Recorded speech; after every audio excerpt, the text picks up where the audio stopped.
नमस्कार दोस्तों। इस कहानी के इससे पहले वाले पार्ट में आपने सुना था कि विक्रांत अविराज को बताता है कि आहाना को हासिल करने का क्या क्या तरीका है। दोस्तों चलिए अब आज आगे की कहानी सुनते हैं। पर इस तरह प्लानिंग कर उसे परेशान करना और फिर उसके करीब जाना मुझे कुछ अच्छा नहीं लग रहा। पहले भी इसी बात पर वह मुझे गलत समझ बैठी थी, फिर समझ बैठी तो नहीं, ये आइडिया कैंसिल करो। इसके सिवा और कोई रास्ता नहीं है। आप अच्छे हैं, इसमें कोई शक नहीं, पर अहाना को ये दिखाना भी पड़ेगा, वरना उसे कैसे पता चलेगा। इरादा कितना ही नेक क्यों ना हो, अगर रास्ता गलत चुना है तो वह अच्छा फल कैसे दे सकता है। इस बार मैं कोई भी गलत हथकंडा नहीं अपनाऊंगा। हम नहीं भी बोलेंगे तो वो लोग वैसे भी होटल पर दावा करने वाले हैं और यह विद्या और माधवन को भी पता है। आखिर विवाद है क्या? दरअसल ये जो होटल है पहले माधवन के दादाजी का छोटा सा रेस्टोरेंट था, जिसे उन्होंने तब लिया था जब वे जॉइंट फैमिली में रहते थे। अलग होने पर उनके भाई उसमें हिस्सा चाहते थे। उन्होंने उसके हिस्से की रकम दे भी दी और पूरा रेस्टोरेंट खुद रख लिया। जब तक वे ठीक ठाक थे उनके नाम पर रेस्टोरेंट चलता था। जब दादा बुजुर्ग हो गए तो उनके दादा ने होटल किराए पर दे दिया। माधवन के माता पिता नॉर्थ इंडिया में रहते थे। जब वे वापस लौटे और उन्होंने उसे खाली करने कहा तो उन्होंने यह कहकर खाली नहीं किया कि यह होटल तो उनके चाचा ने उन्हें बेच दिया है, जिसके उन्होंने कागज़ भी दिखाए। दरअसल उनके चाचा भी यह लालच में कर रहे थे। माधवन की फैमिली ने कोर्ट केस किया और कब्जा छुड़ा लिया। कोर्ट के दखल के बाद उन्हें मालिकाना हक भी मिला और वे रेस्टोरेंट फिर से चलाने लगे। जब माधवन की फैमिली का एक्सीडेंट हुआ उसके बाद होटल घाटे में जाने की वजह वही लोग थे। उन्होंने माधवन की खराब मानसिक हालत का फ़ायदा उठाकर रेस्टोरेंट फिर से खाली करवाना चाहा, जिसके लिए उन्होंने धोखे से माधवन के साइन भी ले लिए, पर वे उन्हें अपने नाम कराने में असफल रहे। क्यों? उसके दादाजी ने रेस्टोरेंट विद्या और माधवन दोनों के नाम पर किया हुआ था। जब तक विद्या के साइन न होते वो होटल बेच नहीं सकता था। चूँकि विद्या भाग गई थी तो बिना उसके साइन के वे उसका कब्जा नहीं ले पाए और माधवन को होटल वापस मिल गया। उसके बाद भी वे लगातार कोशिश करते रहे। उनके डराने धमकाने के बाद भी दोनों ने मजबूती से डटे रहे। अभी भी वे किसी न किसी बहाने उन्हें होटल बेचने फोर्स करते रहते हैं। ये तो नई बात है, तुम्हें कैसे पता चला? सर, जब विद्या और माधवन की हिस्ट्री खंगाल रहे थे तभी पता चला। पहले क्यों नहीं बताया? उस समय ज़रूरत नहीं पड़ी, पर जब हम यहाँ से चले गए फिर भी मैंने विद्या पर नज़र रखने को कहा था और उस दौरान माधवन पुलिस स्टेशन गया तो मैंने वजह पता की तो यह सब निकल कर आया तो मैं उन पर बराबर नज़र बनाए हुए था। वे माधवन के जाने का ही इंतज़ार कर रहे थे। आज नहीं तो कल वो बखेड़ा फिर से खड़ा करने वाले हैं। अब हमारे कहने पर करेंगे नहीं, हम इंतज़ार करेंगे कि वे खुद करें। ऐसे तो समय लग जाएगा। कोई बात नहीं, हम कोई और तरीका ढूंढेंगे, पर इस बार मैं कोई गलती नहीं करूँगा। इतने दिन दूर रह पाएंगे उन सब से, मैं कोशिश करूँगा। अच्छा चलो, ये नहीं, पर कुछ तो ऐसा कर सकते हैं कि उनके आसपास जाने का मौका मिले। जैसे ऐसा ही कुछ नहीं, मैं अभिराज खुराना हूँ। सड़क छाप हरकतें करने मत कहो।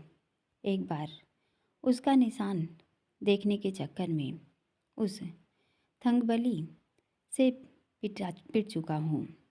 दोबारा अपनी इज्जत का फालूदा नहीं करूँगा। ठीक है, जैसा आपको ठीक लगे। बालकनी में खड़ा हुआ सामने अर्श दर्श को खेलता देखने लगा।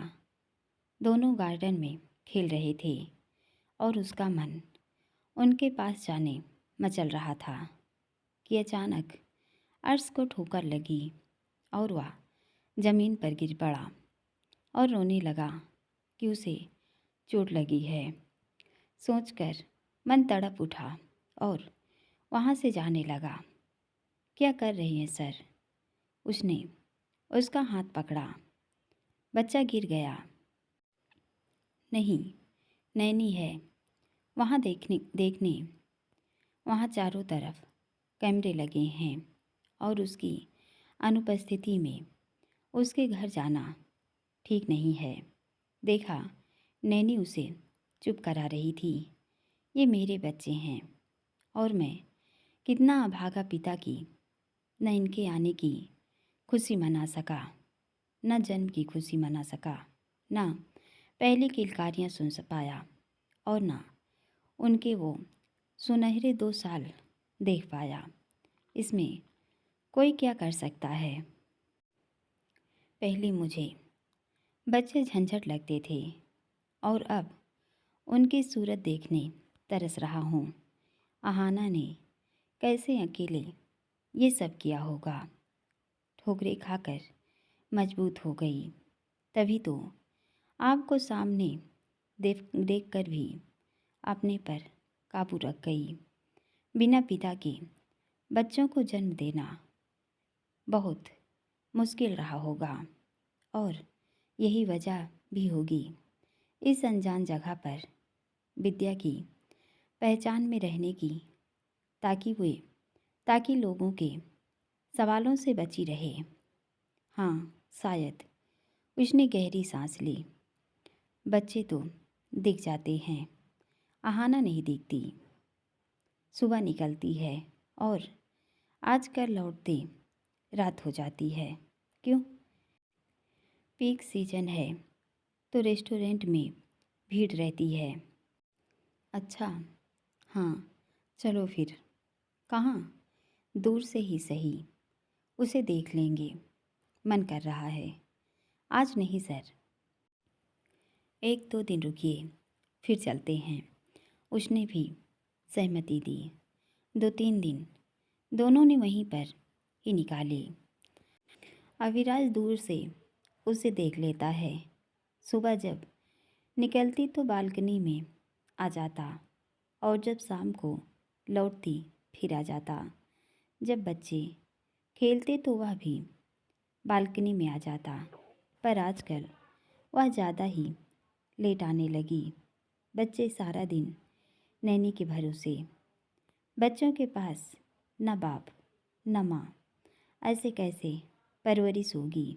आज भी वह करीब 10 बजे घर आई तो बड़बड़ाने लगी।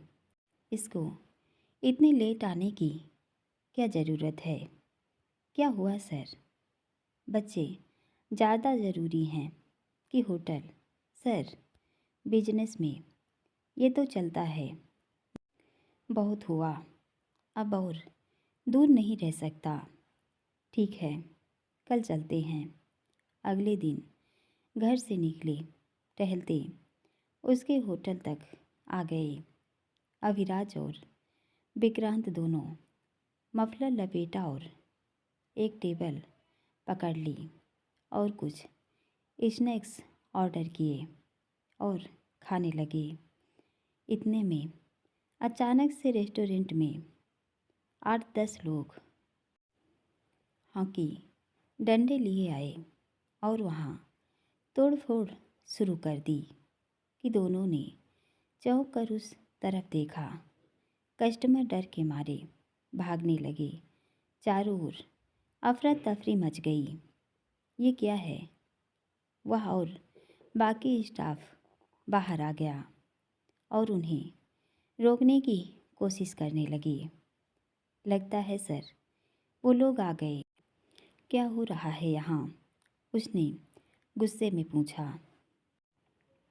ये होटल हमारा है, खाली करो इसे, उन्होंने अपनी भाषा में बोला। ऐसी गुंडागर्दी से ये तुम्हारा नहीं हो जाएगा। कल तक पेपर्स पर साइन हो जाने चाहिए, वरना वरना क्या क्या करोगे? उनमें से एक ने जोर की हॉकी का वार उसके कंधे पर किया। वरना हम ज़बरदस्ती खाली करवाएंगे। वह दर्द से तड़प उठी कि यह देख अविराज आग बबूला हो गया। खुद पर काबू नहीं रहा और उस तरफ दौड़ पड़ा। ये यूं वह जोर से चीखा और बाज की फुर्ती से उसकी तरफ लपक कर उस शख्स पर जोर की किक का वार किया और अब वह जमीन पर गिर गया तो लातों घूंसों से उसे पीटने लगा। वह उसकी जान लेने उतारू हो गया। उसके साथी उस पर पीछे से वार करने लगे तो विक्रांत भी उन पर टूट पड़ा। वो कम से कम 8-10 लोग थे। विक्रांत और अविराज तो लड़ रहे थे और बाकी स्टाफ बस देख रहा था, क्योंकि उनसे सब खौफ खाते हैं। विद्या जी, आप पुलिस को कॉल कीजिए, विक्रांत बोला। इतने में अविराज उनमें 4-5 को घायल कर चुका था। चोटें तो उसको भी आई थी। थोड़ी देर में पुलिस वहाँ आ चुकी थी और उन्होंने उन्हें पकड़ कर ले गई। Thank you. वह शुक्रगुजार थी। कौन थे ये? अविराज ने पूछा। गुंडे हैं, जो चाहते हैं होटल खाली कर दें। अपनी मेहनत से सींचा है, कैसे छोड़ दे? इसलिए ऐसे हथकंडे अपना रहे हैं। उसकी आंखों में आंसू थे। इन्हें पता था कि भैया नहीं हैं, इसलिए आए थे। शुक्र है आप लोग थे, वरना न जाने कितना नुकसान कर देते। तभी उसकी नज़र उसके माथे फर्द से आते खून पर पड़ी। आपको चोट आई है, मैं ठीक हूँ। आप भी ठीक हैं? हाँ, घबराइए मत। ठीक है, अब सब पुलिस उनको पकड़ कर ले गई है, कुछ नहीं होगा। ये तो सिर्फ खरीदे गुंडे थे, जो कल ही छूट जाएंगे। असल मुजरिम को तो कोई हाथ भी नहीं लगा सकता। पुलिस को उसका नाम बताओ। बता दिया है, पर वह कुछ नहीं करेगी। उल्टा हमें समझौता करने कहते हैं। क्यों? उनको पैसे पहुँचे जाएंगे। सब लोग की मिली भगत है। यहाँ तक पॉलिटिकल संरक्षण मिला हुआ है।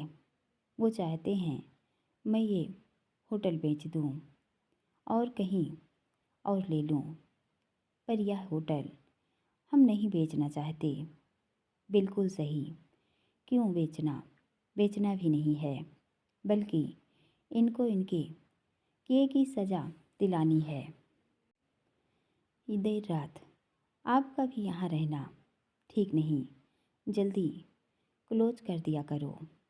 आजकल पीक सीजन है तो 10 बजे तक ओपन रहता है।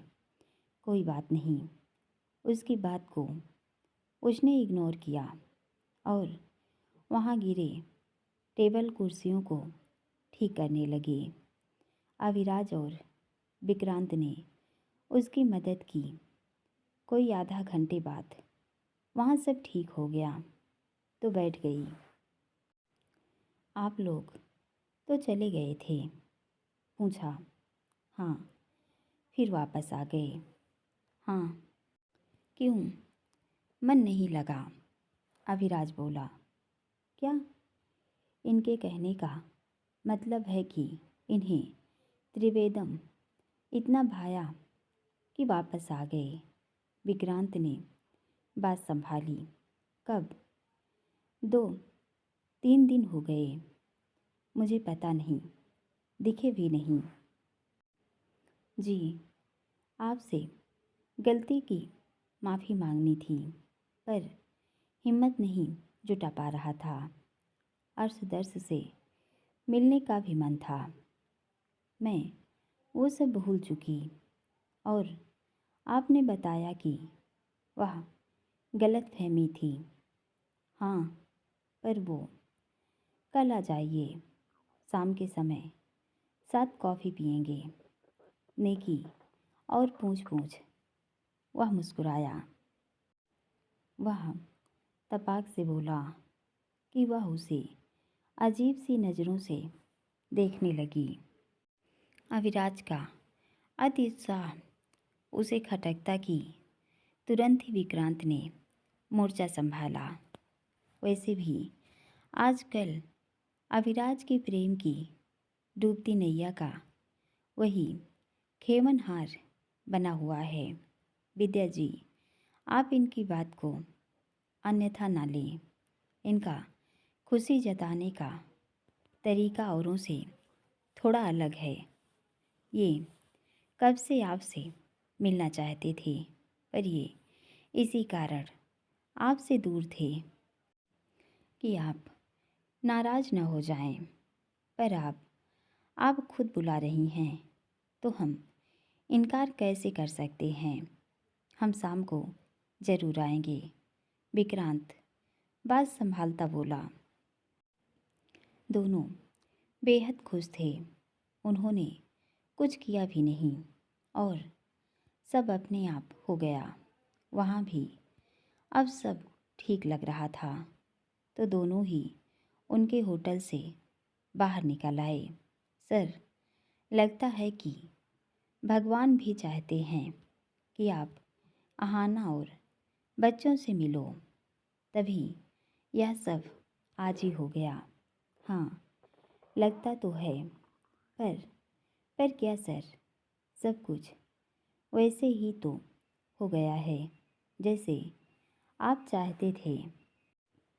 हाँ, पर वो होटल वाला मैटर कुछ ज़्यादा ही खतरनाक है। वे लोग क्यों इन्हें परेशान कर रहे हैं? आज अगर हम वहाँ पर ना होते तो वो ना जाने कितनी तोड़ फोड़ करते। और मत भूलो, उन्होंने आहाना पर हमला भी किया। जी सर, मामला तो गंभीर ही है। ऐसे लोग के तार ऊपर तक जुड़े होते हैं। पुलिस डिपार्टमेंट उनका साथ यूं ही नहीं दे रहा, बल्कि बिना पॉलिटिकल प्रोटेक्शन के वो ऐसा कर ही नहीं सकते। कौन कौन इसमें शामिल है? यहाँ का एमएलए और एक बड़ा बिजनेसमैन जिसकी उस होटल पर नज़र है। वह उस रेस्टोरेंट को हटाकर वहाँ एक बड़ा 5 स्टार होटल बनाना चाहता है। पहले लालच देकर खरीदना चाहता था, पर अब ऐसे बेहुदा हथकंडे अपना रहा है। मुझे ये मैटर पूरी तरह सॉल्व चाहिए ताकि वे फिर से उन्हें परेशान न करें। सर, हो जाएगा। आज सबके सामने रेस्टोरेंट में उसने यहाना पर वार किया और कभी अकेले पाकर उसे नुकसान पहुंचाने की भी सोच सकते हैं। हमें ये रिस्क नहीं उठाना है। सर, बात तो सही है। क्यों ना उस बिजनेसमैन से हम बात करें? अभी नहीं। क्यों? आप वहाँ समृद्धि अग्रवाल की हैसियत से जाएंगे तो कोई सुनवाई नहीं होगी।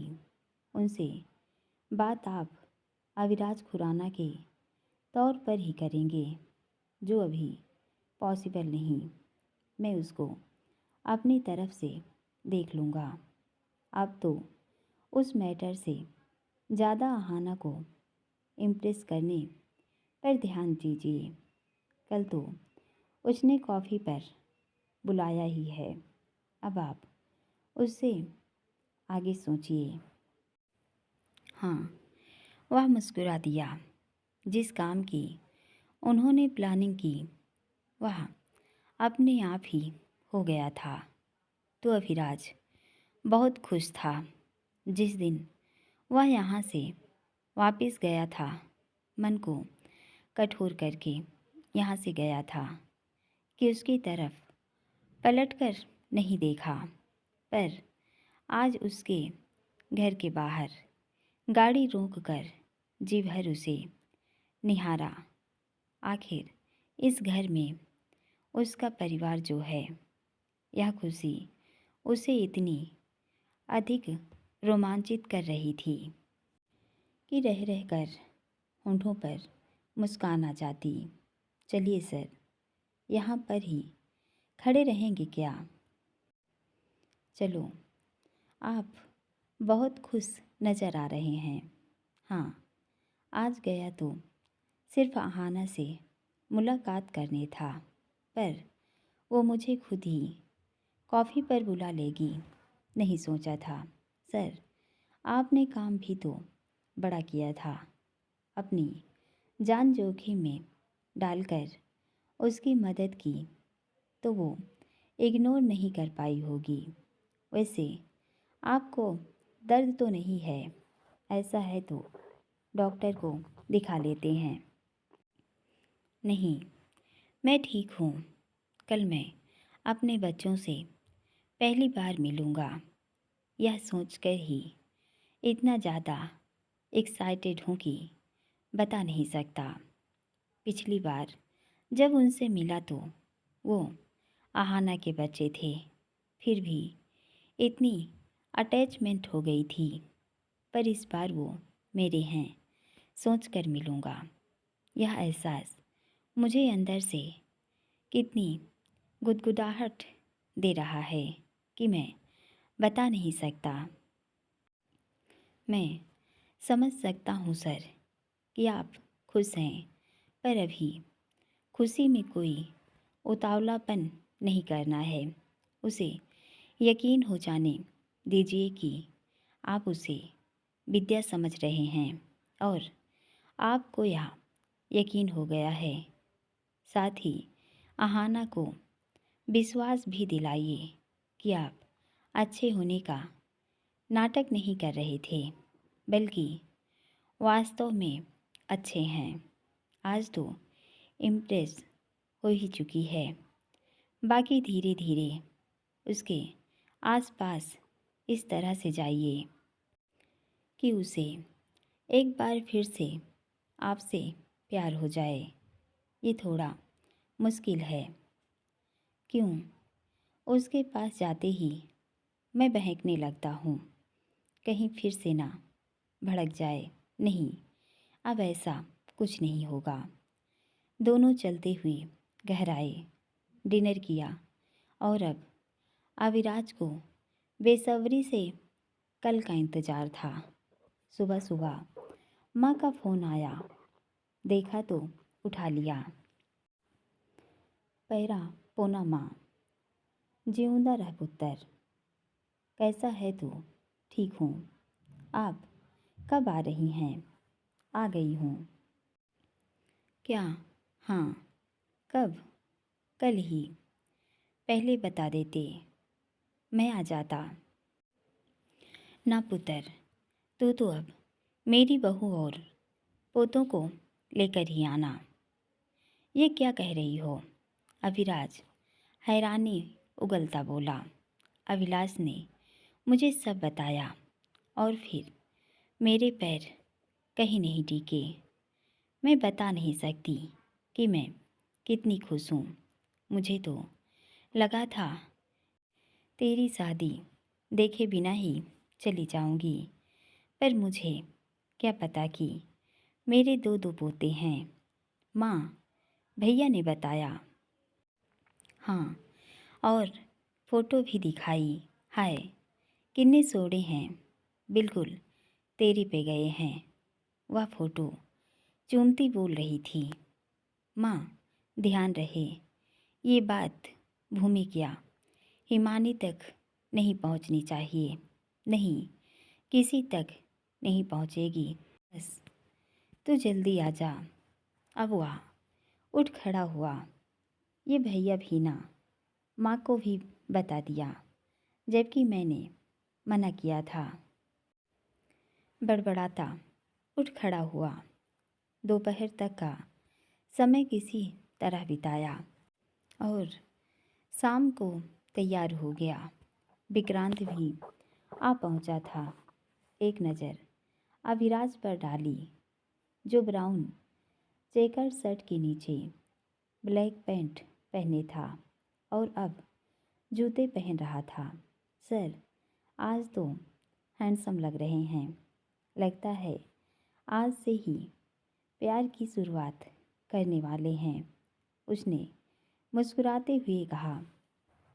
हमारे प्यार की शुरुआत तो तब से ही हो गई थी जब पहली बार मिली थी। तब से दिल से दूर ही नहीं हो पाई। जी सर। अभिराज ने बहुत सारी चॉकलेट्स, पेस्ट्री और खिलौने बच्चों के लिए मंगा लिए थे।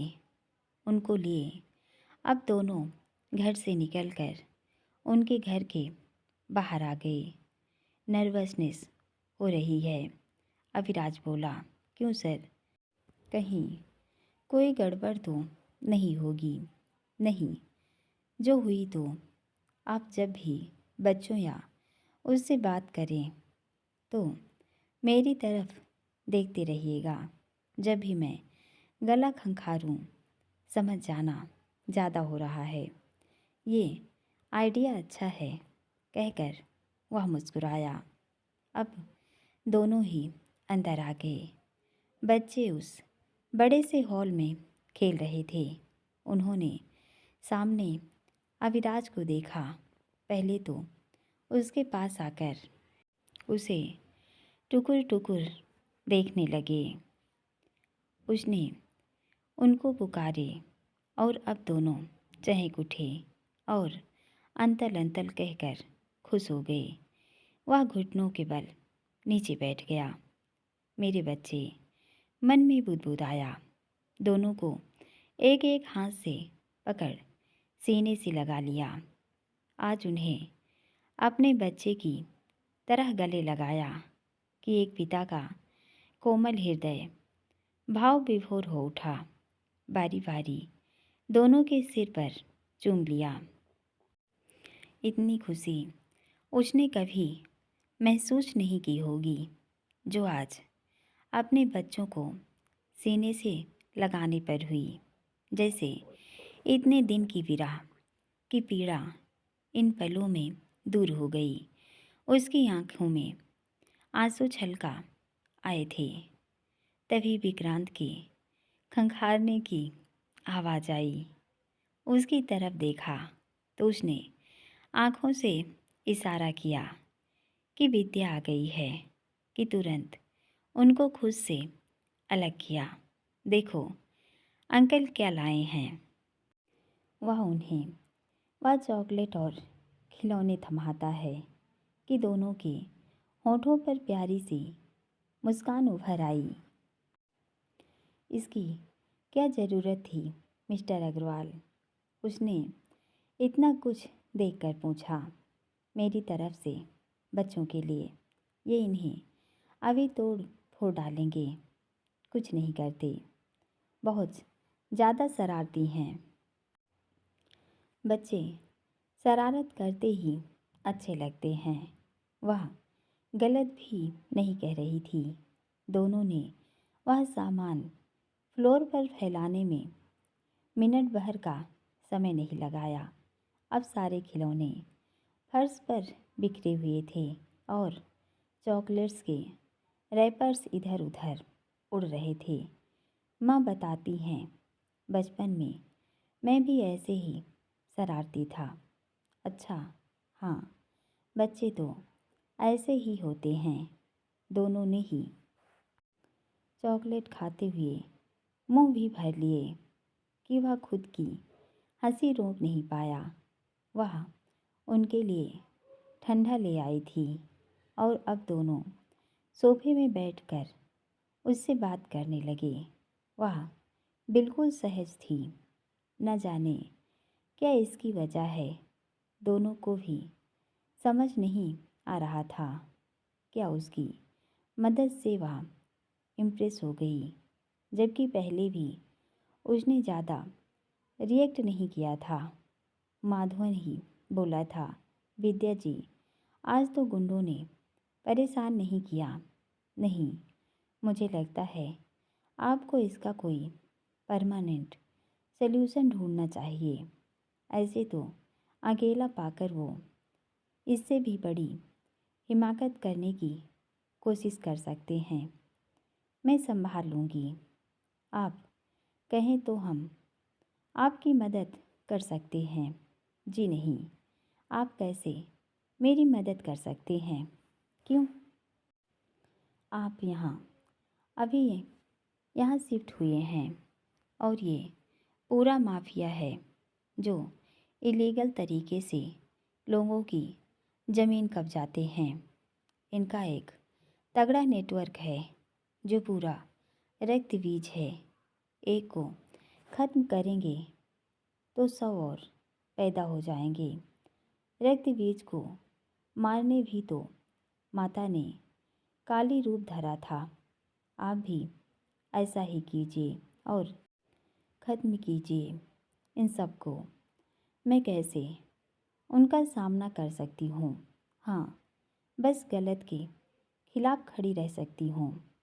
आप अगर खुद को अकेली पा रही हैं तो हम मिलकर इनको हमेशा के लिए ख़त्म कर सकते हैं। जी शुक्रिया, आपने मदद की, ऑफ़र की, वरना यहाँ तो मेरा ही स्टाफ उनके खौफ के साए में इस कदर है कि उनके सामने चूं तक नहीं निकलती। ऐसा निकम्मा स्टाफ रखा क्यों है आपने? बल्कि एक लॉयल स्टाफ रखिए।